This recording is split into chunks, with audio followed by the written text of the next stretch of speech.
you're cut from a different cloth. And with Bank of America Private Bank, you have an entire team tailored to your needs, with wealth and business strategies built for the biggest ambitions, like yours. Whatever your passion, unlock more powerful possibilities at privatebank.bankofamerica.com. What would you like the power to do? Bank of America, official bank of the FIFA World Cup 2026. Bank of America Private Bank is a division of Bank of America N.A., member FDIC, and a wholly owned subsidiary of Bank of America Corporation. If we knew more about our sleep, what would we do differently? Would we go to bed at a consistent time or take steps to reduce interruptions to our sleep? With the all-new Sleep Score, Apple Watch measures your bedtime consistency, interruptions, and sleep duration. Then, every morning it combines these factors into an easy-to-understand score from 1 to 100. So you'll know how to take the quality of your sleep from good to excellent. Introducing the new Sleep Score on Apple Watch. iPhone 11 or later required.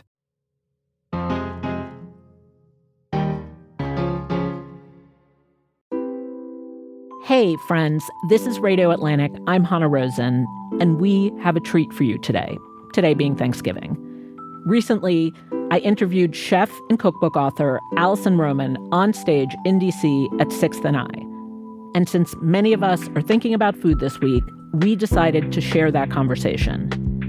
Even if you don't know Roman, it's likely you've eaten one of her recipes, especially her mega viral one for caramelized shallot pasta. And one of the reasons that dish was so ubiquitous was because of how few ingredients it called for. Her new book, Something from Nothing, uses that same minimalist approach, relying mostly on pantry staples.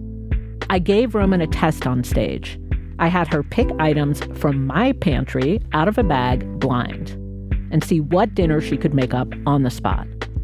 I also asked her some questions sent in by you, the listeners, about how food is changing, how food media is changing, and whether you should switch up the Thanksgiving staples. Here's our conversation. The big controversy over the last couple of years is go traditional or go salmon Wellington? Absolutely not. And if anybody here is thinking about doing salmon Wellington, please call me and I'll come over. Yeah. No, I want to help you. I want to call you in. I don't want to push you away because we got to fix that.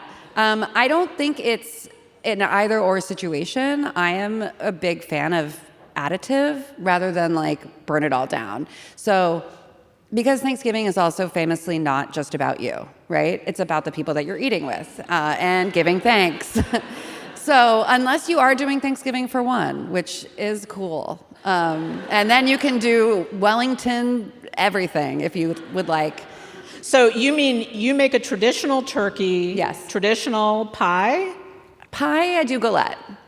I have like my Thanksgiving menu, which is also the problem with doing Thanksgiving publicly, is that my personal Thanksgiving preferences don't really change that much. Like I do one regular classic turkey, full turkey, let's call it. And then I do turkey, the slow cooked legs and the thighs, because it's so much better tasting than a regular turkey, but without the pomp and circumstance of a beautiful bird in front. Like, I feel like I'm missing something. So I do understand the attachment, at least visually, to the full turkey.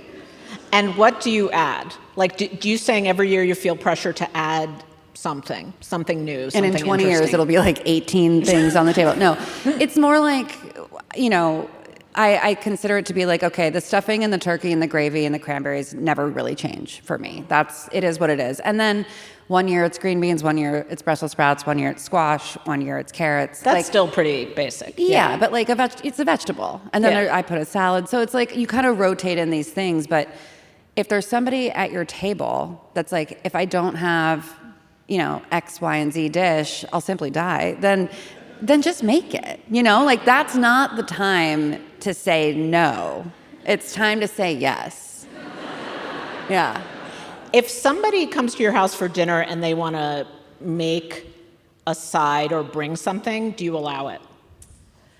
God. Do you mean at Thanksgiving or generally speaking? You decide. Here's what I'll say. I think that it's okay if you're like, I made everything and I just need a bowl and a plate to like plate it. And I'm like, great. But if they're like, where's your skillet? I'm like, nope, shut it down. Do not cook in my kitchen. like bring something, but I feel that way about other people too. I would never do that to you. You know, I would never come over and cook in your kitchen. But what you evaded the easy way out, which is like, what if someone just wants to bring something? Sure. Really? Yeah. Okay.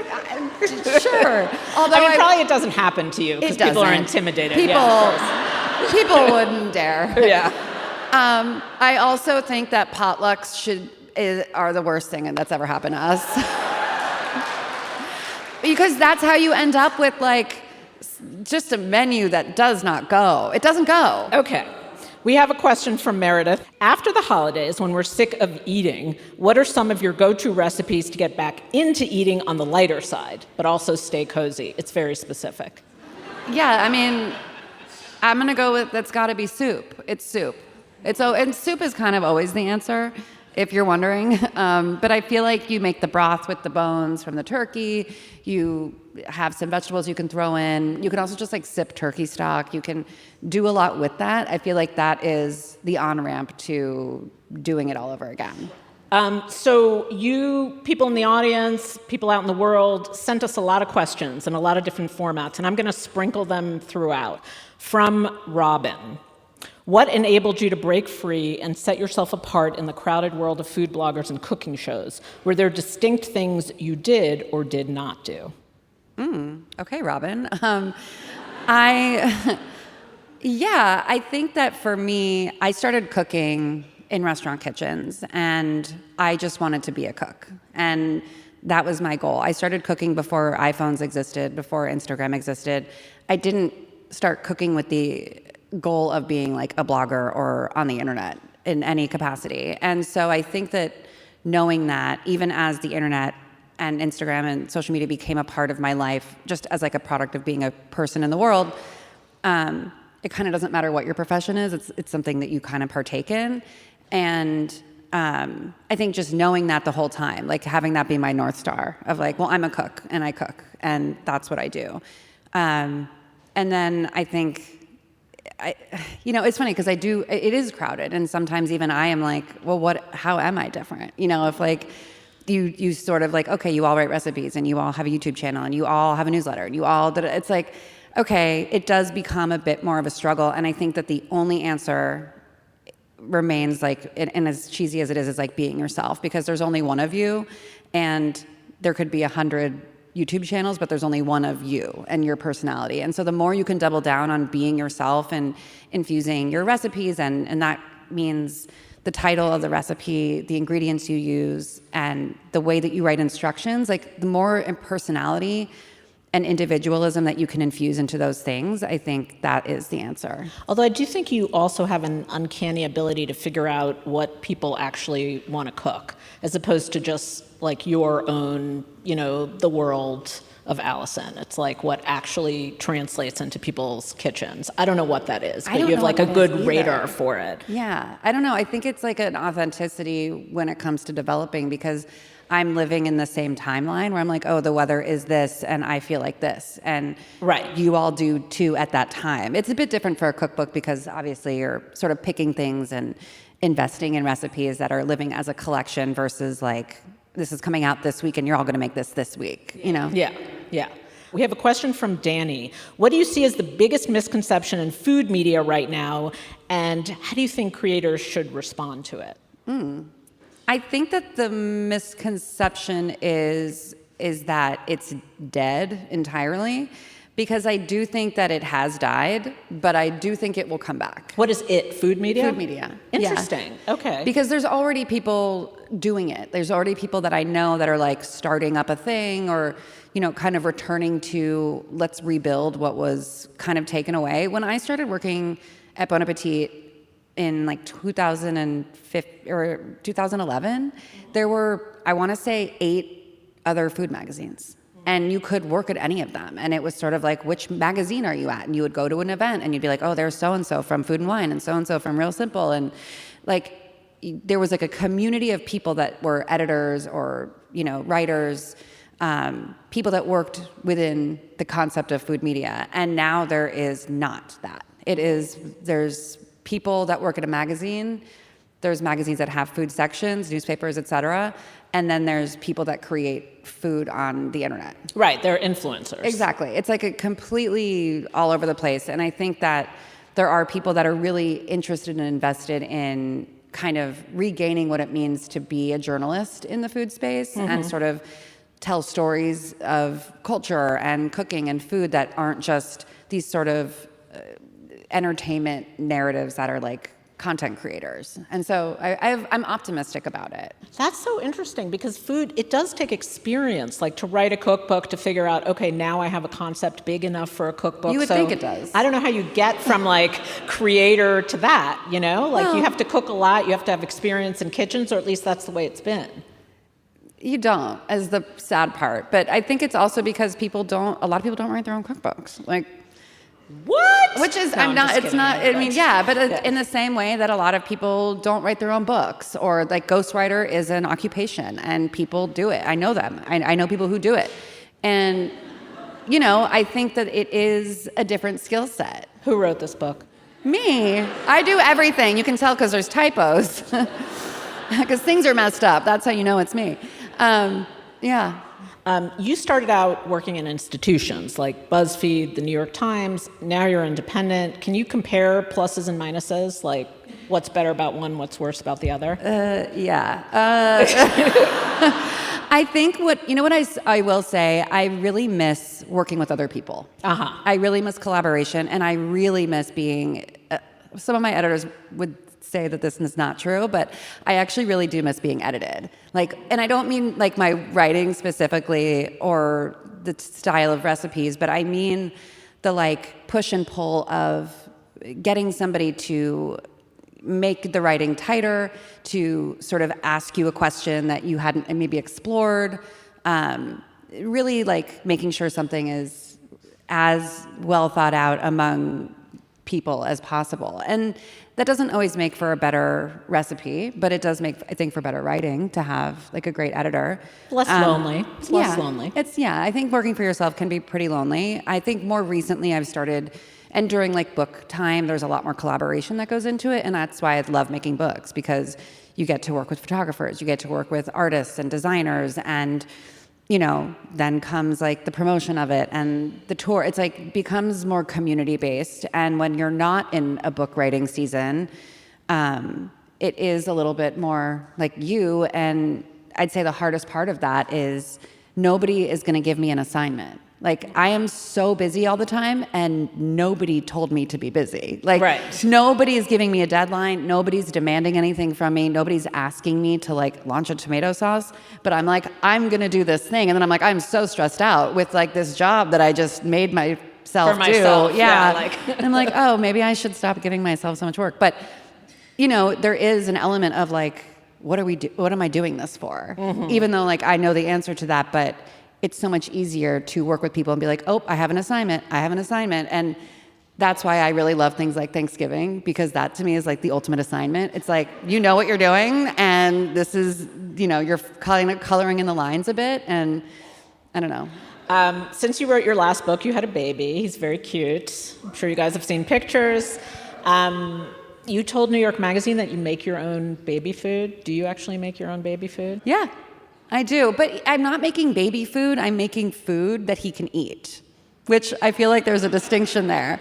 Like, I make lentils, and I eat lentils, and so does he. I make, you know, I'll roast squash and eat some, and then, like, he eats roasted squash. I'm not, like, making I think I have a hard time admitting that I'm making baby food, so I'm really talking around it. I'm being silent on purpose just to make you defensive.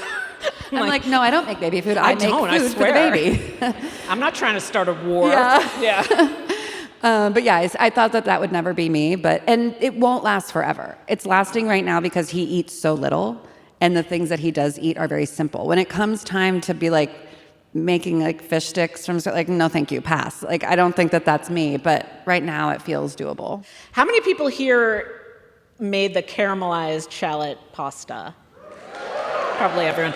Did you ever figure out why that one went viral? Like, in all these years of thinking about it, I recently looked back at the recipe. It's so simple. Like, the only complicated ingredient is anchovies. But other than that, it's so basic. It's complicated emotionally for people, but anchovies in and of itself is not a complicated ingredient. I think that it was sort of right time, right place. I don't think recipes can happen in that way anymore. I think that it was like very zeitgeisty moment where Instagram was just like, I think there's, statistically speaking, I looked this up, I forgot the actual numbers, but I want to say like the way that it's grown from 5 years ago, like the amount of users on Instagram is just an unfathomable number. Because there's no unified thread of popularity. Correct. So it just can't be one thing that goes viral. Exactly. So either things aren't going viral or so many things are going viral that we sort of don't notice anymore. But it feels like it was a very special place and time. But I also think that it's really delicious pasta. And totally. Every person who made it told 5 people to make it. Yeah. And those people told 5 people to make it. And it wasn't like a product of the internet. It was a product of people actually cooking it and eating it and being like, oh my God, like I have to make this again. I have to have this. And it's also like 5 ingredients. Yeah. And I think that in and of itself is fascinating to me anyway. And I find that with music and art and movies and even like getting dressed or something, I'm like, oh, sometimes paring back and simplicity is the best choice. And it's not a result of something being easier or like lazy or a consolation prize. Sometimes the easiest or most simple thing is the best. And you can just be like, you know what? Like that pasta doesn't have cheese on it because it doesn't need it. I'm sure we've all put cheese on it. It's okay. I'm okay with that. But it doesn't need it. And I think that that's really important to like remember. After the break, we put her new cookbook's approach of making something from nothing to the test.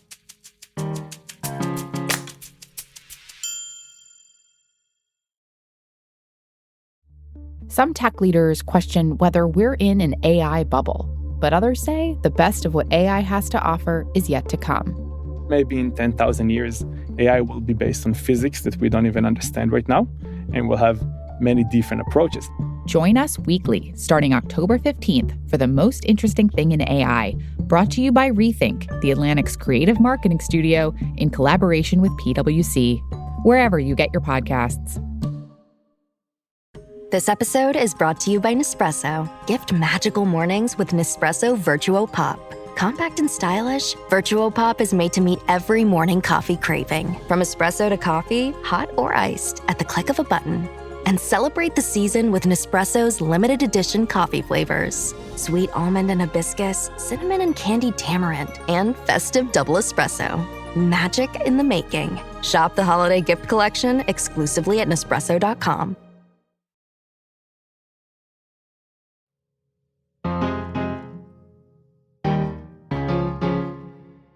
I've never done this on stage, but we're going to try it. We're going to play a little game with Alison. But first, I want you to read something in your book, which I thought was so... I've never done that either. Really? It's so lovely. It's the thing I'm sorry I wrote in your book. I hope that doesn't bother you. No, I actually love that. It's that little purple part. This is what Alison wrote about her husband because she also recently got married, and I thought it was really beautiful. Just do it all at once, guys. It's honestly great.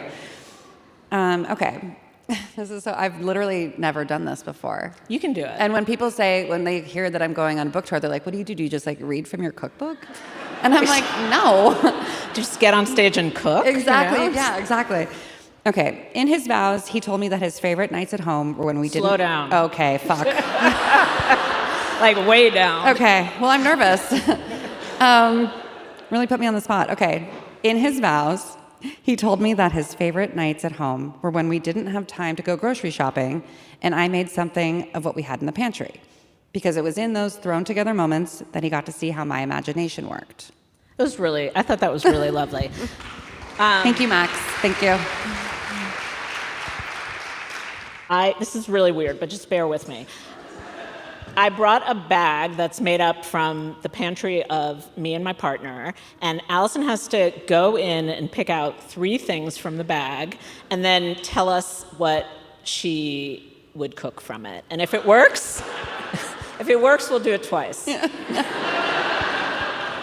If it's boring and weird, we'll just do it once. This is my fantasy, by the way. I am really into it. Okay, so I'm just picking it out. You just have to pick up 3 things, and you can't really look, but just go in and pick up 3 things. This is also merch from the Atlantic, just, you know. And you have to say what they are, because people in the audience can't see. 1 potato. Okay, let me ask, am I only allowed the quantity of which I pick up? No. Okay, so potato it's a as an conceptual ingredient. potato. Okay. It's a conceptual Symbolic potato. One symbolic potato. And you can Okay. add things that normal people would have in their house. You can be additive. Garbanzo beans, organic. And to clarify as well, does everything have to go together? They have to, this is your meal. Okay. They don't have I'm to be taking like this very in literally. one dish. You have to make us, this is your husband's concept here. It's like, we didn't go grocery shopping. Sour cream. What do I owe the pleasure? Okay. We didn't go grocery shopping. This is what we got. That's the idea here. Okay. Okay, so bring it. What are we having for dinner, honey? Well, I gotta say, it's gotta be some sort of potato soup. We're going sour cream and potato together. The sour cream doesn't have to go inside of it, but it should go on top of it.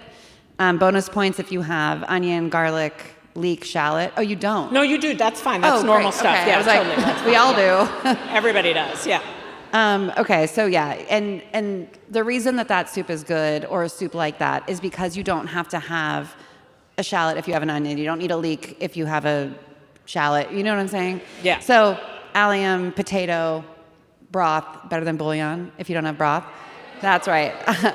Okay, so potato leek soup or potato soup of some sort with this. No blender. We're not blending. We're not making baby food. Okay. But my baby does like potato soup in Okay, a good. chunky form. That is baby food. Yeah, for adults. Yeah.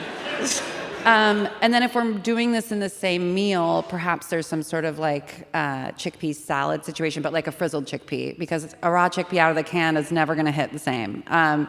But if you had some greens, you could put it over the greens, like toss it with that.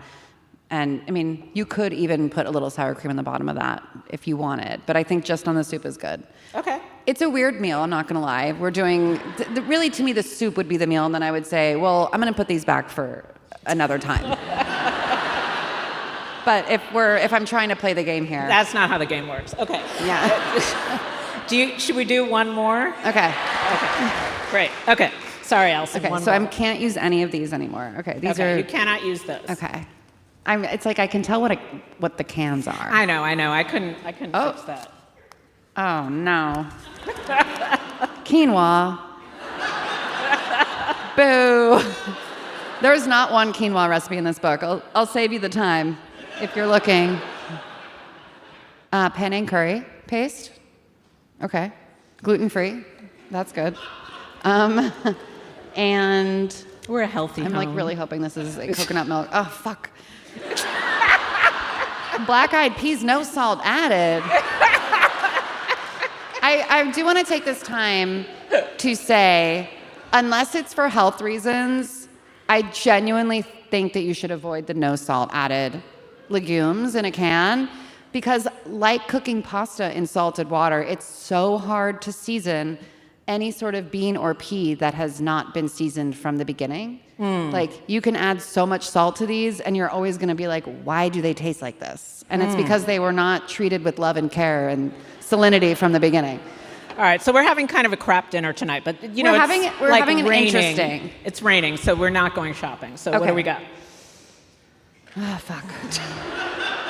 Well, I guess what we'll do is we'll make some sort of like a salad with the black-eyed peas and the quinoa. I'm going to make the quinoa. It's going to be mid per usual. But we're going to make it taste good with some grated garlic and, olive oil, lemon juice, and we're going to add the black-eyed peas. We're going to let it sit. If you had something like lots of parsley or like a cucumber, you could do like a tabbouleh-esque situation with black-eyed peas, which, as we know, are high in protein, which we love. Okay. And then if you have curry paste, let's pray you have a can of coconut milk and like one zucchini or whatever, or like we're allowed to use more potato. You could kind of make a quick sort of curry with that and call it a day. Okay. Thank you. That was hard. Thank you. I'm so brave. Thank you. Okay, so this one's a little serious, so we're taking a serious turn. Having grown up, this is from Jordan, having grown up in a diet-obsessed culture, how have you maintained a loving relationship with both your body and with food and cooking? Well, Jordan, that is extremely hard. It's hard every day. I don't want to like gender it and say that it's specific to women, but I think that any person in the public eye where you're looking at photos or videos of yourself at a clip that no human should, it's not healthy for anybody's brain to do it. You become really self-judgmental and really hard on yourself. And that's in addition to where we are culturally, where we see photos of what people say, oh, well, that's good, or that is aspirational. And I don't know, you're like, I see bones. Like, I see your bones. Like, I don't know that is aspirational. But we are in a place right now where I think things are so skewed because everybody is looking at themselves constantly. And you're supposed to love food. Like, you're trying to convey a love of food, a love of making food, a love of eating. And also to be successful, you also have to be hot and young forever. And so you have to love food and love eating, but also look a certain way and never age and like be a mom, but don't talk about it. And like, there's all these sort of things that you're supposed to adhere to in order to achieve success that seem completely out of line with actually cooking and eating and living. And I think about it every day and trying to square it, and it's really challenging. So what do you do? I mean, I don't know. I think that I don't know. I don't know. I don't know the answer. I feel like the work is like begins in yourself. Like, you have to like love yourself and et cetera, like platitude. But like, it's true. And because no one's like body positivity and like all this stuff that kind of ebbs and flows culturally, it's not, I don't think you can trust it. You can't like wait for the culture to change to make it feel like you're doing the right thing. Yeah. I was thinking maybe the culture has opened up to a wide variety of people in cooking, like a lot more maybe than when you started out. Yeah, absolutely. So that's hopeful. Yeah, I think the democratization that the internet provides, where like everybody kind of has the opportunity to create their own space and their own niche, is really great. And there is truly something for everybody. Mm-hmm. I'm having a really hard time transitioning to the next question, and you'll understand why after this profound conversation. Okay, here goes. From James. I've been distressed for many years at how bland chicken has become. That's a you problem, James. I don't think we're having that problem.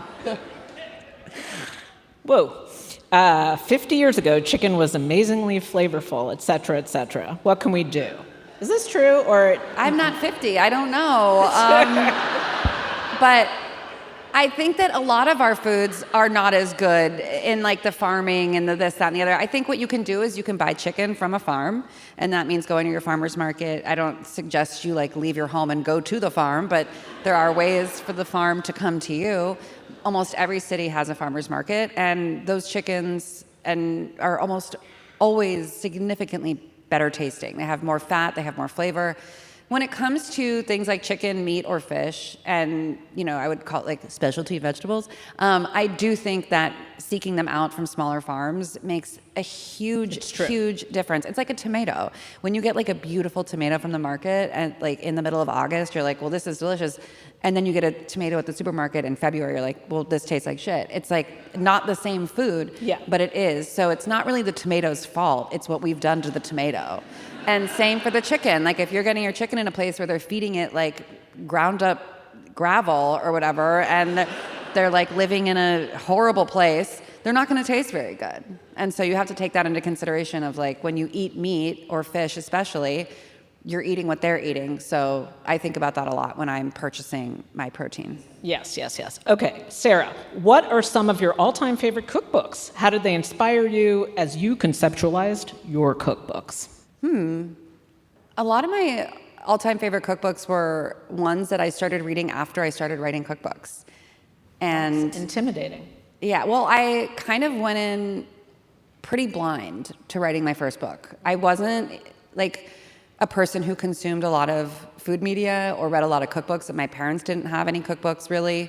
My mom always just cooked from her brain. It was never like a recipe household. Same with my dad. Like, I never really even saw recipes in my house. And it was a lot of like, oh, this is how your grandmother makes her brisket. It was bad. We didn't need to remember it. but like it was sort of lore. It was talked about. It was passed down verbally. We weren't like it wasn't a recipe thing. So I would say that after the first one that I wrote, I started looking to other books just to sort of, because the books that I was reading were like memoirs, and they were sort of longer form, like the Alice Waters biography and Judith Jones, The 10th Muse, and books like that that really inspired me to write about food, because I felt like the recipes I had nailed in terms of I knew what I was cooking and I knew what I wanted to cook, but getting the inspiration to figure out, well, how did I want to say it? Like Lori Colwin style, you know, like, okay, we're not writing recipes, but we're talking about food in a way that gets you excited to cook. So I feel like those were the most inspirational to me and have shaped my career more than a book of recipes. Okay, last one. This is kind of an ender question. Do you experience cooking burnout, and how do you stay inspired or get back in the groove after a rut? I think this is relevant to a lot of people who feel like, I'm doing the same thing, cooking dinner every night. Like, what do you do? Yeah, I experience that also, and I think a lot of people maybe assume that I don't, or that I just have. Like, if you do it for a living, maybe there's the fantasy that you have this endless spring of inspiration, but I don't. And oftentimes, I think, to be totally honest, that's like how this book was born, was just going more simple and falling back in love with how good it can taste to cook like 5 ingredients together in a pot and be like, wow, this doesn't actually need anything else. And paring back and just kind of reminding yourself that like a chickpea cooked from dried in a bath of olive oil and garlic and herbs and chili for like 3.5 hours in the oven is gonna blow your mind. And it's when you're always looking for something to excite you, you overlook those things. And you kind of think of that as like maybe not as good or consolation prize, or you open up your pantry and you're like, ugh, all I have are like a can of tomatoes and like some lentils. And it's like, well, you can make the best tomato soup of your life with that if you want, you know? And kind of reframing and reminding yourself that you don't actually need that much to do something really fabulous is a good way to get out of a rut. Well, thank you for sharing that all with us. And thank you guys for being amazing, audience. Thank you so much. Thank you to Alison Roman, and also thank you to our hosts at Six and I, a center for arts, entertainment, ideas, and Jewish life in Washington, D.C. This episode of Radio Atlantic was produced by Rosie Hughes. It was edited by Kevin Townsend. Rob Smirsiak engineered this episode and provided original music. Claudine Abade is the executive producer of Atlantic Audio, and Andrea Valdez is our managing editor. Listeners, if you like what you hear on Radio Atlantic, you can support our work and the work of all Atlantic journalists when you subscribe to The Atlantic at theatlantic.com/listener. Or, it's holiday times, you can buy someone a gift subscription. I'm Hannah Rosen. Thank you for listening.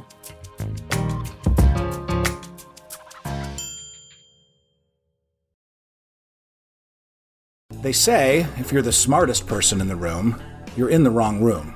My name is John Dick, and I'm never, ever in the wrong room. So I started a podcast to introduce you to some of the brilliant people I've encountered along the way. But we'll also keep it real. So we'll ask these incredibly successful people to share some of their most embarrassing stories, their dumbest mistakes. Mark and I talked about his inspiration and audacious goals for the business, how he's succeeding without spending a penny on marketing, and how he would fix our broken healthcare system if he had a magic wand. We also talked about how sports has changed since he walked away from the Mavs, what we're learning from our Gen Z kids, and why eggs are always better when dipped in ketchup. So I hope you'll enjoy the latest quadrennial conversation with Mark Cuban and me, the dumbest guy in the room.